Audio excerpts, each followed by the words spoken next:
आवाजें सुनी है, लेकिन मीडिया ने इसकी बात पर कोई ध्यान नहीं दिया। स्टोरी वही बनाई गई कि प्लेन का हिट हुआ है और सावन हुआ। अभी इसको प्लीज बंद कर दीजिए क्योंकि ये बहुत लंबा है। मैं सिर्फ आपसे इतना ही कहना चाहूँ। आप पूछेंगे जी हम क्या कर सकते हैं। आपने अगर इसका अंदाजा लगाया कि ये कितनी सीरियस बात है, सारी दुनिया को बताया गया, उसका बिल्कुल उल्टा है सच्चाई जो है, तो आप अंदाजा लगाइए कि कितना झूठ बोलने वाला देश है ये अमेरिका और अमेरिकन एडमिनिस्ट्रेशन। अब वो जो झूठ बोलने वाला अमेरिका और अमेरिकन एडमिनिस्ट्रेशन है, उसके साथ हमारे भारत की सरकार ऐसे ऐसे दोस्ती बढ़ाती जा रही है जो बहुत ही खतरनाक हो सकती है। श्रीमती इंदिरा गांधी के ऊपर अमेरिका का आरोप था कि चूंकि आपने बम ब्लास्ट किया है इसलिए हम आपको 1 ग्राम भी यूरेनियम नहीं दे सकते। फिर हमारे देश की सरकार ने 2 बम ब्लास्ट किए जब श्री अटल बिहारी वाजपेयी की सरकार आई। तो यही अमेरिका था जिसने भारत की कंपनियों के ऊपर पाबंदियां लगाई। आप जानते हैं कि भारत का जो एक्सपोर्ट होता था अमेरिकन मार्केट में उसको बैन किया और पाबंदियां लगाई। फिर अचानक उस अमेरिका के दिल में इतनी दया कैसे आई कि भारत को यूरेनियम देना चाहिए। ये दया कैसे आई अमेरिका के दिल? अभी तक अमेरिका का स्टैंड ये है कि भारत परमाणु बम बना सकता है इसलिए इसको यूरेनियम नहीं देना चाहिए, और अब अचानक से अमेरिका कहता है कि भारत से हमें दोस्ती बढ़ानी है, यूरेनियम देना चाहिए भारत को, और उसके लिए एग्रीमेंट करने को तैयार है। बात कुछ और है, और वो बात इतनी गहरी है। हमारे भारत देश में वैज्ञानिक पिछले कई वर्षों से ये खोजने में लगे हुए हैं कि यूरेनियम के अतिरिक्त और कौन सा हमारे पास रेडियो एक्टिव ईंधन है जिससे हम बम बना सकें या बिजली भी बना सकें। तो इसके लिए वैज्ञानिक काम कर रहे हैं, और आप जानते हैं कि हमारा जो एटॉमिक एनर्जी कमीशन है उसमें 6000 वैज्ञानिक रात दिन इसी काम पर लगे हैं पिछले 40 साल। उन वैज्ञानिकों की टीम को पता चला कि भारत में ये जो तमिलनाडु है, केरल का एरिया है, समुद्री एरिया, वहां पर बहुत बड़ी मात्रा में एक ऐसा रेडियो एक्टिव ईंधन है जिससे भारत में अगले 150 साल तक बिजली बनाई जा सकती है। अगले 150 साल। और वो रेडियो एक्टिव ईंधन को अगर हम उपयोग करना शुरू कर दें तो हमें किसी भी देश के सामने कटोरा लेके जाने की जरूरत नहीं। हमारे भारत के राष्ट्रपति, पूर्व राष्ट्रपति जिनका नाम है डॉक्टर एपीजे अब्दुल कलाम, वो इस फिलॉसफी के हैं कि अमेरिका से यूरेनियम की भीख मांगने से अच्छा है भारत में जो उपलब्ध है उससे बिजली बनाना।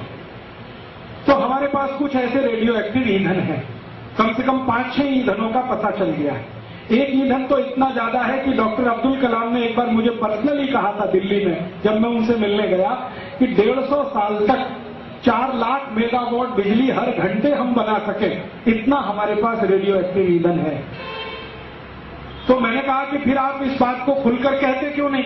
तो उन्होंने कहा कि मैं जब रिटायर हो जाऊंगा तब कहूंगा, क्योंकि सरकार में हूं तब तक मैं वही कह सकता हूं जो प्रधानमंत्री मुझसे कहलवाता है। रिटायर होने के बाद कहूंगा, और उन्होंने रिटायर होने के बाद पहला स्टेटमेंट दिया, इंडियन एक्सप्रेस को इंटरव्यू दिया, शेखर गुप्ता को 2.5 घंटे का इंटरव्यू लिया जिनमें उन्होंने कहा कि हमें अमेरिका से 1 ग्राम भी यूरेनियम लेने की जरूरत नहीं है, हम अगर ऊर्जा बनाएंगे तो हमारे पास पर्याप्त ईंधन है 150 साल तक, इतना ईंधन है। अब अमेरिका की नजर हमारे उस ईंधन पे लगी, और अमेरिका चाहता है कि भारत की सरकार अपना रेडियो एक्टिव ईंधन अमेरिका को दे और बदले में अमेरिका थोड़ा बहुत ईंधन हमको दे। ये है खेल। अब इस खेल को पूरा करने के लिए जहां पर ये रेडियो एक्टिव ईंधन छुपा हुआ है वो जगह कौन सी है, वो बहुत महत्व की बात है जानिए। वो जगह है वही जिसको आप कहते हैं श्री राम सेतु। आपने नाम सुना श्री राम सेतु, जिस पर बहुत बवंडर मचा हो। श्री राम सेतु भारत और श्रीलंका के बीच में 17.5 लाख साल पहले श्री राम जी का बनाया हुआ वो पुल है जिस पर वो लंका गए थे और विजय कर वापस लौटे थे। 1480 के साल में एक भयंकर सुनामी आया था, उसमें ये श्री राम सेतु समुद्र के नीचे चला गया। उसके पहले तक अंग्रेजी रिकॉर्ड्स मेरे पास हैं कि भारत और श्रीलंका के बीच का जो व्यापार होता था वो श्री राम सेतु के ऊपर से होता था। श्री राम सेतु 35 मील लंबा है और 3.5 मील चौड़ा है। 35 मील लंबा है, 3.5 मील चौड़ा है।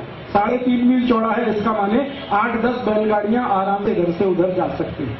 तो भारत से कपड़ा लेके बैलगाड़ियां उधर जाती थी, उधर से काली मिर्च लेकर, पान के पत्ते लेकर बैलगाड़ियां इधर आती थी। तो व्यापार भारत और श्रीलंका का 3000 साल ये श्रीराम सेतु के ऊपर से हुआ। ये इंग्लिश रिकॉर्ड्स हैं, अंग्रेजी पार्लियामेंट के रिकॉर्ड्स हैं। अब वैज्ञानिकों ने जो पता लगाया है कि ये जो श्री राम सेतु जहां पर है समुद्र की तलहटी में, वहीं पर सबसे ज्यादा रेडियो एक्टिव ईंधन है। तो वो रेडियो एक्टिव ईंधन चाहिए किसको? अमेरिका। तो अमेरिका को वो रेडियो एक्टिव ईंधन चाहिए, तो ये तभी संभव है जब वो श्री राम सेतु को तोड़ा जाए। वो सेतु टूटे तो रेडियो एक्टिव ईंधन वहां से निकले, और वो सरकार अमेरिका को बेचने को तैयार है। और ये मनमोहन सिंह को मैं आपके यहां 10 साल पहले कहकर गया था, ये अमेरिकन एजेंट है जो हिंदुस्तान की सरकार में बैठा हुआ है। पत्रकार चाहें तो इसको छाप दे कल फ्रंट पेज पे कि राजीव दीक्षित कहता है कि मनमोहन सिंह अमेरिकन एजेंट है। ये अमेरिकन एजेंट है जो भारत की सरकार में बैठा है, और ये आदमी चाहता है कि अगले 1.5 साल में जब तक ये गद्दी से उतरे उसके पहले ये श्री राम सेतु टूट जाए।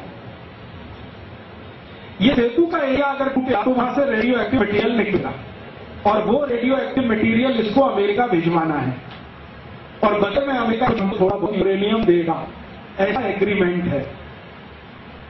मेरा ऐसा मानना है कि ये बहुत खतरनाक हो गया है। अगर श्री राम सेतु इन्होंने तोड़ दिया, सुप्रीम कोर्ट ने ऐसा कोई ऑर्डर दे दिया और सेतु टूटे, तो ये सारा का सारा एरिया अमेरिका के कब्जे में चला जाएगा, और ये बहुत सेंसिटिव एरिया है भारत और श्रीलंका के बीच का। आप में से कोई लोग अगर रामेश्वरम गए हो, सेतु रामेश्वरम, तो जहां पर धनुष कोटी है, धनुष कोटी है, तो जहां पर धनुष कोटी है,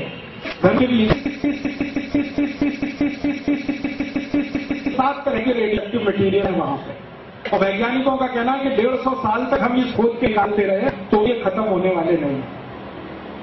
तो अमेरिका की नजर वहां लगी है, तो उसने एक आदमी अपना बिठा दिया है जो भारत में श्री राम सेतु तोड़ने की तैयारी में है। और उस मनमोहन सिंह को एक सहयोगी मिल गया है करुणानिधि नाम का, जो तमिलनाडु का मुख्यमंत्री है। वो कहता है कब राम ने बनाया था, कौन राम हुए, कौन से इंजीनियरिंग कॉलेज में पढ़ते थे, कहां उन्होंने इंजीनियरिंग की ट्रेनिंग ली जो ऐसा पुल बना सके। ये बकवास वो करुणानिधि करता रहा, और आप सबने अखबार में उसकी बकवास सुनी भी होगी, मीडिया में पढ़ी भी होगी। तो खेल ये चल रहा है कि करुणानिधि जैसे लोग, मनमोहन सिंह जैसे लोग भारत का 17.5 लाख वर्ष पुराना श्री राम का बनाया हुआ पुल तोड़कर वहां से निकाले हुए रेडियो एक्टिव मटीरियल को अमेरिका बेचें। इसके लिए एक कंपनी बनी है जिसमें पार्टनर है करुणानिधि और टी.आर. बालू। टी.आर. बालू आप जानते हैं शिपिंग मिनिस्टर है इस समय केंद्र सरकार का। तो टी.आर. बालू और करुणानिधि ने पैसा डालकर एक कंपनी बनाई है जो ये पुल टूटेगा तो पता है ये क्या बोलने वाले हैं कि पुल टूटेगा तो कचरा निकलेगा। वो कचरा नहीं, रेडियो एक्टिव मटीरियल निकलेगा उससे। आपको बोला जा रहा है कि कचरा निकला, तो उस कचरे को इकट्ठा करके हम कहीं कहीं भेज देंगे, तो कनाडा भेज देंगे, अमेरिका भेज देंगे, भेजेंगे नहीं बेचेंगे, और उसका डील होगा तो ये दोनों या तीनों मिलके खाएंगे। थोड़ा बहुत किसी और को मिल जाए तो मिल जाएगा। तो ये खेल चल रहा है।